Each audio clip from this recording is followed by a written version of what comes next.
Those are the most successful podcasts when you look at those that have treated it as a business. And I get it, not everyone's got the time to treat it like a full-time business, but if you think of your podcast as a side hustle, your side hustle you're treating as a business. So why shouldn't you treat your podcast ultimately? Otherwise you're going to be like the other, something like out of the 4 or 5 million podcasts out there, depending on if you look at Apple or Spotify, only 16% of them have produced any new content in the last 30 days. And what does that tell you? That tells you that most people start and they've given up. And I'm sure the stats are even worse for starting a business. I'm Mike Harris and I help businesses to successfully grow their profit and turnover.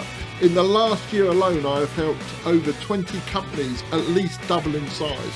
And I work with a mixture of firms for small, medium and large businesses, including startups and multinationals. So today we're going to look in detail at how to successfully scale your business. Hello and welcome back to the latest edition of the Leaders and Strategy podcast. And I'm joined today with a special guest, podcast king, entrepreneur and friend of the stars, Alex Chisnall. Hello, Alex. Hey, Mike. Thanks for having me. That's good. Pleased to have you on the show. So we've talked about what you do and the businesses you're involved in and the podcasts, etc. I want to talk a little bit about your thinking, Leaders and Strategy podcast. So we focus in very much on strategy and leadership. And as I mentioned earlier, you put a lot of strategy behind the podcast. Do you want to just talk through some of the things you do when you're launching your podcast, or you're advising people on starting their podcast from a strategic point of view? And I think, look, some of the first questions, I was having this conversation yesterday or the day before with a prospective client who, again, had seen one of my posts on LinkedIn about the event, funnily enough, and then started looking at my stuff about podcasts. And questions that I was asking her, right, you're like, look, okay, ultimately, if you want to start a podcast, what does podcast success look like for you? You know, what is your goal? What is it? Because people, I want to start a podcast. Yeah, but why? If you have no idea what you're looking to achieve with it, how do you know if it's successful or not? So getting super clear on that before you decide to take any next steps is really important. I think finding out exactly who you want to listen and watch that podcast, because again, I know the audience that I started with ended up being a very different audience because I changed tack. And I always remember Rowena Bird from Lush saying to me, and I've interviewed her before, saying, when we started the business, we thought Lush's products was aimed at kids. She goes, now it's literally from 9 years old to 90 years old, because everybody would buy a bath bomb, whether it's a gift or for themselves. Well, it's a bit like I said earlier, I thought my business was going to be big corporates, and it's ended up being mainly startups and absolutely. SMEs. So it's getting super clear on your ideal listener is super important. I think something that most people miss is talking about what's the next action you want somebody to take once they've listened or watched your podcast. Most people would just go, rate and review my podcast, thanks for listening, share, go to my Instagram, go to my LinkedIn, go to my website, and you're not going to take any action whatsoever because you've completely bamboozled I've made them. that mistake. It's me too. But you just want, one thing, and you've got a captive audience. It's not like they're on social media and they've seen a banner ad or there's a pop-up. You've got their attention for 10 minutes, 20 minutes, 30 minutes, however long your podcast is, you've got their attention. So it's a voice in their head. So what do you want them to do next? Make it super clear. What action do you want them to take? And then, when it comes to, the actual strategy for the launch, for me, take a leaf out of the successful media companies that are out there. Look at a Netflix, look at an Amazon, etc. When they launch something, they usually launch with a series, a limited series. Okay, so you hook someone in, but instead of them watching that and then going, oh, there's nothing else, and going elsewhere to the competition, that you hook them in, and then you've got a whole library of content that they can dive into and fully immerse themselves, because you want to take them from a casual listener to a follower if it's audio, or a subscriber if it's video. You want them to click that button. So for me, it's, launch with that. And again, look, they still say 50% of podcasts are found through organic search. So if people can't find your podcast by searching online, then you're missing 50% of your potential audience. So if you've got, for example, 100 followers and you send them and there's one piece of content there, what's the maximum you're going to get? 100. If you send them there and you've got 4, 5, 6 episodes, you're 4, 5, 6xing your potential downloads, meaning you could gate crash the podcast to get in the charts for your category. Yes, there's a bit of ego in there as well, because everybody likes to take the screenshot and look at my number one, look at my top 10 podcast or whatever. But more than that is that you've then got visibility, right? You will then start attracting other casual listeners, viewers, who you can turn into super fans for your podcast. If you haven't got that visibility, if you hadn't launched with more than one episode, it's not going to happen. All the mistakes is it, as I say, I just jumped straight into it. And so, Same. But the point of building up a bank and then being able to launch at that point, I think, I wish I'd. And that's what I'm doing again now with my relaunch. I'm going to go with at least 4. It might be 6. I'll probably redo the show trailer as well, because it's been a year that I've taken off. It was never meant to be a year, of course. It was meant to be the summer. You've got all these other things you've been doing. I know, and then and do you know what it took? Actually, a shout out to Lucy Whittington for this. In that I met her for a business strategy session. She's another cold seawater dipper like me, and kind of broke everything down. And she was like, "So you're getting X money from your podcast through sponsorship, through advertising, through workshops, through masterclasses, through live events. Why would you bother having a podcast agency and all the problems that come with having clients for any business? Why would you even do that?" And I was like, I don't know. Why did I do that? And it was just looking back at it. And then, that was about 2 years ago, via a circuitous route now, I've come back to ultimately making the decision that I want to be the one thing that I want to be a constant in my life and I want to devote attention to is my podcast. And it just so happens that by tying it in with the Festival of Entrepreneurs, it gives it renewed purpose. It gives it, again, a bigger, more in-person experience as well, because when I was on that momentum run with my podcast, we got it to number 1. I then started an annual event. First year was 150 people. The next year was 350 people. Then COVID knocked it on the head. I just started going abroad to film as well. I'd flown to America to do interviews and stuff. I was like, this is the path that I want to go on. And then COVID happened and a lot of people's plans changed, including my own. But there's no reason in life, when it comes to your plans, your strategy, that you can't review things, that you can't zoom out and actually look at things and go, what gives me the greatest pleasure in life?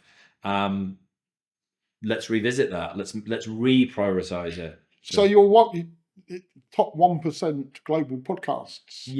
I don't know if that's still the case, but it became that. So how do you think it became that successful? It was a certain, well, I'll tell you what it was. It was me taking it seriously. So it was Christmas 2018 going into New Year 2019. And I always do this, review of the year, goals for the year into like different categories, business, personal, etc.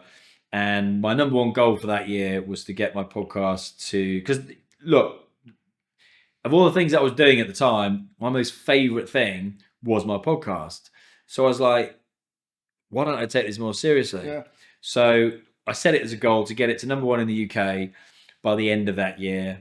And I think just having that purpose, that single-minded determination and focus, that I manifested that, whether you believe in that kind of stuff or not. But you can have a dream, right? But unless you take action, it stays a dream, right? So I had that idea. I also, like anything in life, got lucky in that I had a couple of interviews where the guests shared it. The first one at the time was Huel, which, is now Stephen Bartlett's, probably main sponsor, who's invested in the company. But at the time, it was a £50 million company. So yes, it was super successful, but Yeah. it wasn't ridiculously Yeah, it wasn't up there, successful. was it? No. Yeah. So they had a great story. They had a very engaged audience, and the founder, Julian Hearn, very relatively reticent in public facing stuff. So he shared it, and that went to number one. That Yeah. was the podcast, and that was in the Brilliant. May or June of 2019. So it took me 6 months. The next week, I had James Haskell, who'd ex-England and British Lion rugby player. First person to ever swear on my podcast, literally about 15 F-bombs in the first 5 minutes. Anyone, it's all right to swear on your podcast. I was like, well, Too late now. starting me to go on, yeah. But he was at a really interesting point in his life, in that he was hoping to go to the Rugby World Cup in 2019. He got injured, had to retire, didn't go out in the blaze of glory, and I just caught him at a really interesting moment in his life where he was relatively down and wondering, what the hell does an ex-sportsman do? But Yeah. he had a whole load of options on the Yeah. table, and I just caught him at a vulnerable time. He shared it. It got to number 4, but he shared it through his business channel. I plucked up the courage, because he's quite an intimidating character, to send him a text message and just say, Hask, would you mind sharing this Yeah. on your personal channel? He did it. Within 4 hours, it went back to number 1. Brilliant. And I was just on a roll from there, to be Yeah. honest with you. And then you start attracting attention, and all of these companies start pitching their guests, the PR agencies, the marketing agencies. Now we have podcast guesting agencies, which was never a thing back Yeah. in 2018, 2019. And that just led to, momentum. And momentum's an amazing thing. And that really, carried me through. And then, we hit lockdown. Podcast became a lot more competitive. Yeah. A lot more competitive. And I, funnily enough, became busy once the world opened back up again on different projects, and my focus dropped from my podcast again. It's life, isn't it? It's, Yeah. kind of what happens, where your focus Plate goes. spinning a bit, aren't you? Yeah, exactly. Going into that one wobbles. Yeah, and so I started podcast agency, and you think that your podcast is the highest priority, but it actually becomes the lowest priority, which I don't like. Yeah. And I was telling my team, I was like, look, actually, get this. If we make my podcast the highest priority, not just from an egomaniac point of view, but the fact that we make this the best in class, that will attract people who want to work with us. Whereas if it's a least priority, it's going out late, it's shitty editing, then who's going to want to work with us? Look at their podcast, and they're a podcast agency. And that's your product, isn't it? And that's your product. Yeah. So, that became a renewed focus. Yeah. And then, I probably very late to video, which my advice to everyone else was to go video. But my background originally was BBC Radio Wales in Cardiff is where I started after uni. Right. So I've kind of come full circle, but it's now back to become, super focused again for me. Because it is, my favorite thing in the world is just meeting interesting people and having interesting conversations, and the people that I'm able to introduce from my network, that I can help those people that I've met. Again, just as an example, Daniel Priestley and Piers Linney, I've both got them speaking gigs. Got Piers a podcast gig for NatWest, and he said to me, he goes, God, got more. You've brought me more business than my agent. Yeah. I'm like that. Well, what's the percentage? Yeah. But it's my natural reaction. And I guess it's a superpower, is that we're in the conversation. I'm already thinking, you need to speak to Pete, you need to speak to John, you need to speak to Sally, whatever. And by the end of that interview, I've given them 3 people that I think they need to speak to from my world, and it's just, and my podcast has been the thing that has grown my network. Before I set up the business that I now run, Strategist, which I did just coming out of COVID, I'd always worked for large corporate businesses, and when I set up the company, I just assumed my clients would be large corporate businesses, because that's the world I came from. Yeah. And yet 80% of my clients are SMEs, Right. one-man bands, small businesses. And I've concluded the reason, well, the reason for it normally is the message I get on LinkedIn. So a lot of my business comes through LinkedIn, and the message I get on LinkedIn inevitably starts along the lines of, "I don't suppose you'll be interested in working with somebody like that, but I thought if you don't try, you don't get," kind of thing. And then when I speak to them, you've got all these brilliant guys with small businesses, starting up, or maybe they've bought into a business, new ownership, and they don't know what to do. They've got a great business, great ideas, but they don't have somebody. Most big businesses have people that already in them that they can help them, but the small businesses don't have anybody. So I've ended up working mainly for small businesses because there is that huge gap in the market. And it's odd really, because they talk to me as if I'm why would you, who's had this role up here, be interested in helping me down here? But the fact is, I love it. I think it's brilliant. And actually, they're as creative or better in many ways than the people who work in the large organisation. Because it's so much more freedom and so much more imagination. And they can action things quicker, can't they? That's comes back to your Virgin analysis earlier. And what's to add to that, what's been liberating coming into Festival of Entrepreneurs and that business, and again we have plans to double down this time next year in May, to go to London with a even bigger event, and then do NEC again, etc.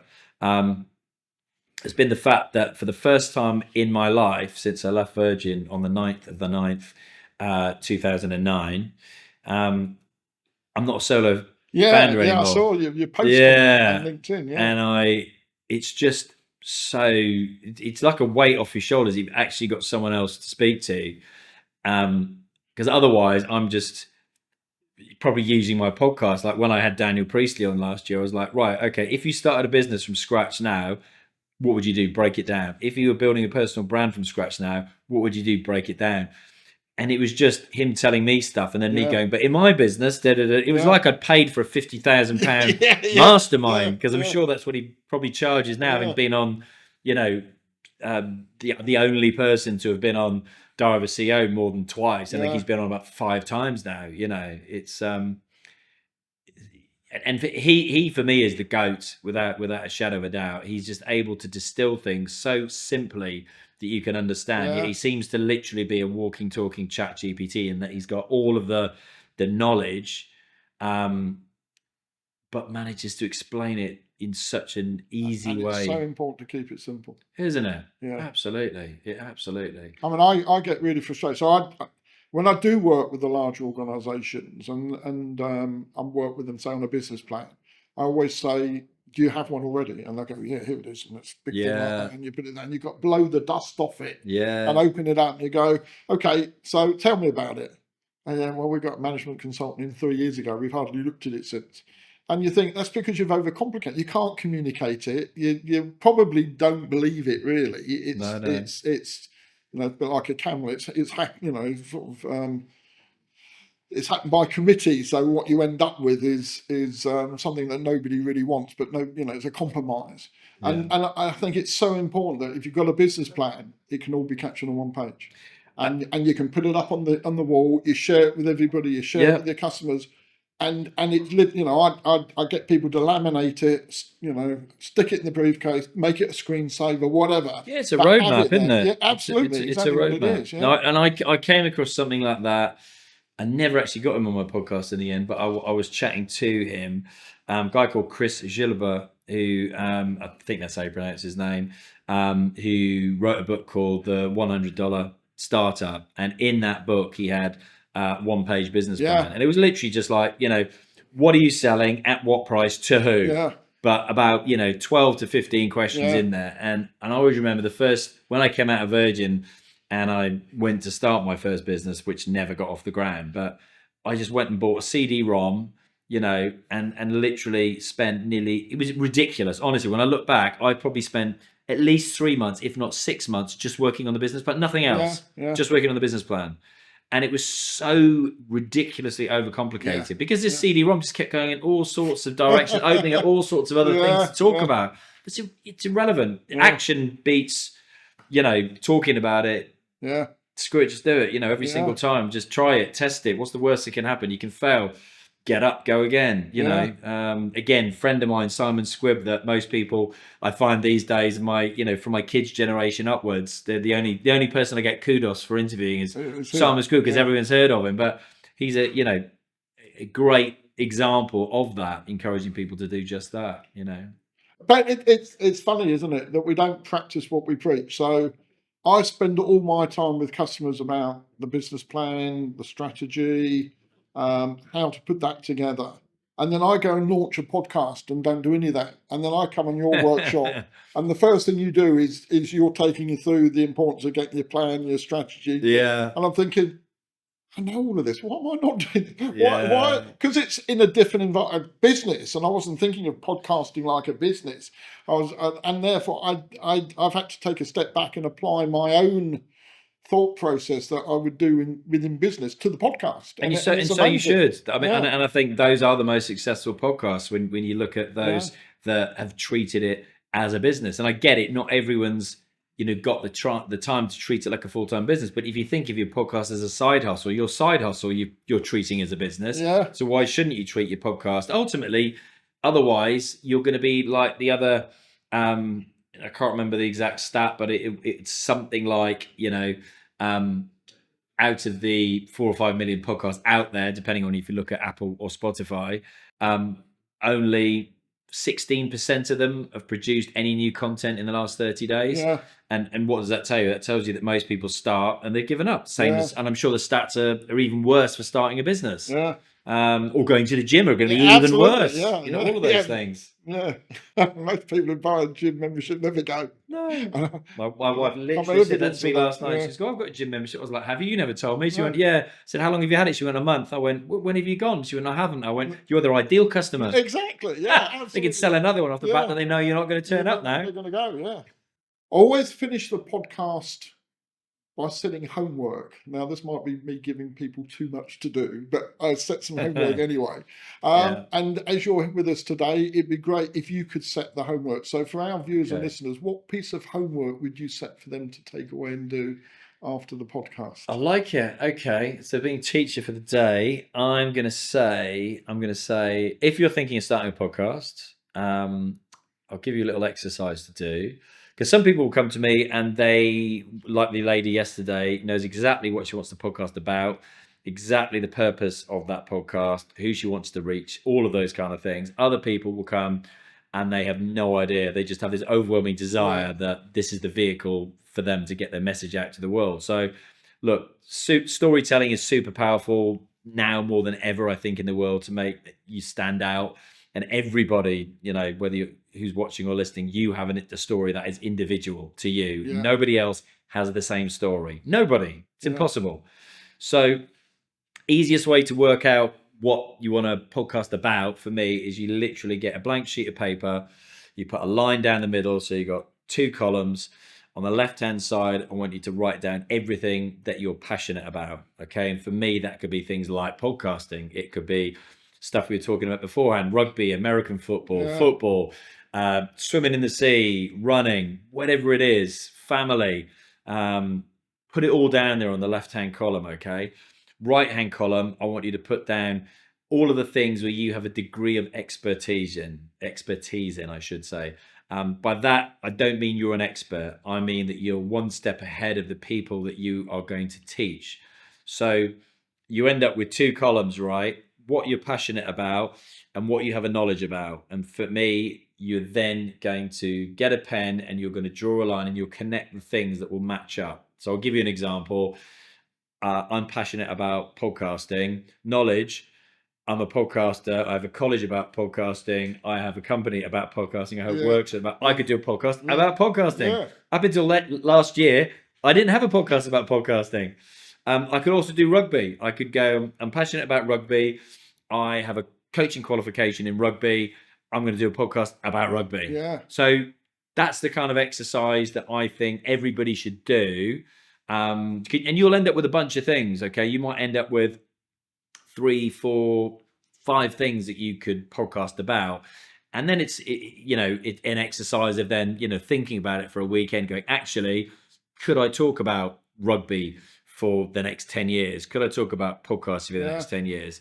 I mean, look back, COVID. Guess what the most popular podcast topic was in 2020? COVID. Would you still want to be hosting a podcast about COVID? It's the last bloody thing I want to be listening about. Yeah. So choose carefully, and there's nothing wrong with trying something and it not working out. And the easiest way to start a podcast would be for me to go in the room next door, jump on my laptop, do a Zoom call with you, and we press the record button, and we've recorded a podcast. Okay, simple as that. And I'm going to add to that, because for those people who are not looking at starting a podcast, the same applies exactly to the business. Agreed. So if you look at the business, what is it the business enjoys doing, and what is the business good at? And if you do that connection for the business, you will actually find a way of moving the business forward from the point of view of the business plan and the strategy. Yeah, and you could come up with a whole suite of products and services off the back of that, couldn't you? Absolutely. So like it. What you've just said, I think it's very transferable to businesses at whole. Well, thank you for joining us. I'm going to let you go out and enjoy the sun in sunny Poole. And thanks, Mike. I'll see you again, if not before, in October for the Festival of Entrepreneurs. We'll put links. It's free, by the way. It's free, yeah. It's free. So we're going to put links to the podcast and on YouTube, also on LinkedIn as well. So there'll be lots of talk about it. So that'd be brilliant. So thank you everybody for joining us. Hope you've enjoyed it. I know it's been a bit specific around podcasting, but I think you can take that and use it within business overall, as we did at the end. And hopefully you'll come back and join me again for the next podcast, where we'll be talking about leadership, strategy, and business in general. Thank you.